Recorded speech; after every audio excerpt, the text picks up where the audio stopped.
Hello guys, Az here. I hope you guys are staying healthy and sane during these current situation here.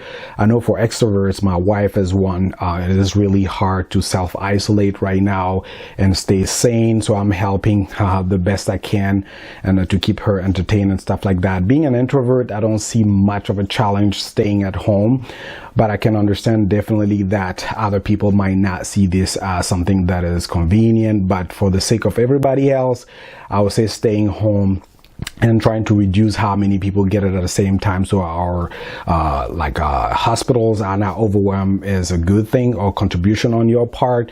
So I hope you guys are keeping yourself busy and then staying sane. For me, I was able to recoup about 2 hours from my commute to the office. So I'm trying to review or at least have a positive attitude through this current situation by turning onto my fragrances and sharing a little bit more about them. So I'm going to be doing more reviews here. So from my lab, I brought a couple of fragrances upstairs in this office here that I'm going to be reviewing for the next couple of weeks. Today, we're going to be talking about a fragrance from the house of Boadicea the Victorious. I realized that I have a lot of fragrances from that house, but I never reviewed a lot or enough of them. So I'm going to change that here to kind of reflect my interest or my appreciation for this house here. We're going to be looking at one that is hinting at spring and summer. Right now it is still cold here, but I'm wearing it today in the spirit of anticipation of spring or better weather here. So we're going to be looking at King of the World. It comes in this beautiful bottle here, green.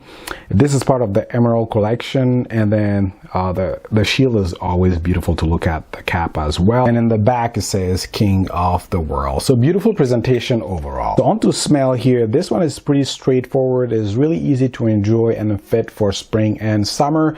The main theme that I get out of King of the World is essentially around a fresh citric green leafy milky slightly aromatic fig that is paired with the white jasmine floral, but is not going to be an indolic floral, so you're not going to get anything that smells like decaying flowers or something that is animalic. So at the top, what I get is this soft zesty citric feel that is coming from mandarin, but pretty quickly though overwhelming that you get the main theme that I talked about. So you're going to get something that is green, something that is leafy, something that is fresh, almost dewy, but you're also going to get a milky fig attached to it, and then it's going to be paired with a clean jasmine or white floral. And then to kind of give a little bit more dimension to the greenery there, they're adding a set of aromatics that is coming from basil and a little bit of blackcurrant in the background. In addition to that main theme here, you also get this diffusive big cloud of white musk that is imparting a half powdery and half soapy feel to the fragrance. There's a slightly fruity nuance attached to the white musk here. I'm not sure exactly what white musk they're using here, but it has that half powdery, really powerful diffusive half soapy feel, but also like a tinge of fruitiness attached to it, but it's not too prominent. And in the base though, to give a little bit more weight and depth to the fragrance so it doesn't feel too thin, they're using a translucent amber that is paired with a creamy sandalwood, and the use of the creamy sandalwood paired with the milky fig here is just outstanding. It adds that rounding effect and depth to the fragrance. So that's pretty much what I get out of the fragrance. Is centered around that fresh zesty leafy green white floral theme there. Tonka bean is mentioned in the note breakdown, but I don't get tonka bean per se in the sense that we're used to seeing it in composition being sweet and nutty. Here I can definitely get an impression of something that is hayish coumarin-like, but in the background I don't get something that is overly sweet per se. Is mostly about the greens and then that white floral accord. So as a point of reference, so you have an idea of what King of the World smells like.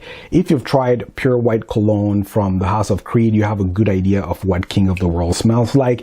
They're both centered around that big cloud of white musk, but also the citric white floral and then green leafy feel attached to it. So it goes without saying that if you find certain situations appropriate for pure white cologne, it's going to be applicable as well in the same sense to King of the World. For me, situations where I can see myself wearing King of the World, or by extension the pure white cologne from Creed here, is in an office setting, something that can easily be a signature scent, not too offensive but really pleasant to other people. At least I've gotten gotten good feedback from wearing this one around other people, and I wasn't self-conscious at all. So it's something that you can wear as a signature scent to like a formal event, or even to a date if you want to have that clean, crisp, green, refined feel. Seasonality, I already touched on that, is going to be spring and summer. Longevity is pretty good on my skin. I get between 7 and 8 hours of longevity, and then that white musk is making it really diffusive all day long, so good performer there. My closing thoughts here on King of the World. This retails for £580 on their official website. I'm not sure how much you can get it for in the US. I think Beverly Hills Perfumery by way of Alan might have it. He has great customer service, so you can check with him, but I think it's a little overpriced for what it's doing. Although it is an incredible scent, highly functional, I think it is a bit much in terms of pricing, but that will be up to you to determine if it's well worth that amount or not. Thank you for watching. Please comment, rate, and subscribe, and then take care. Bye.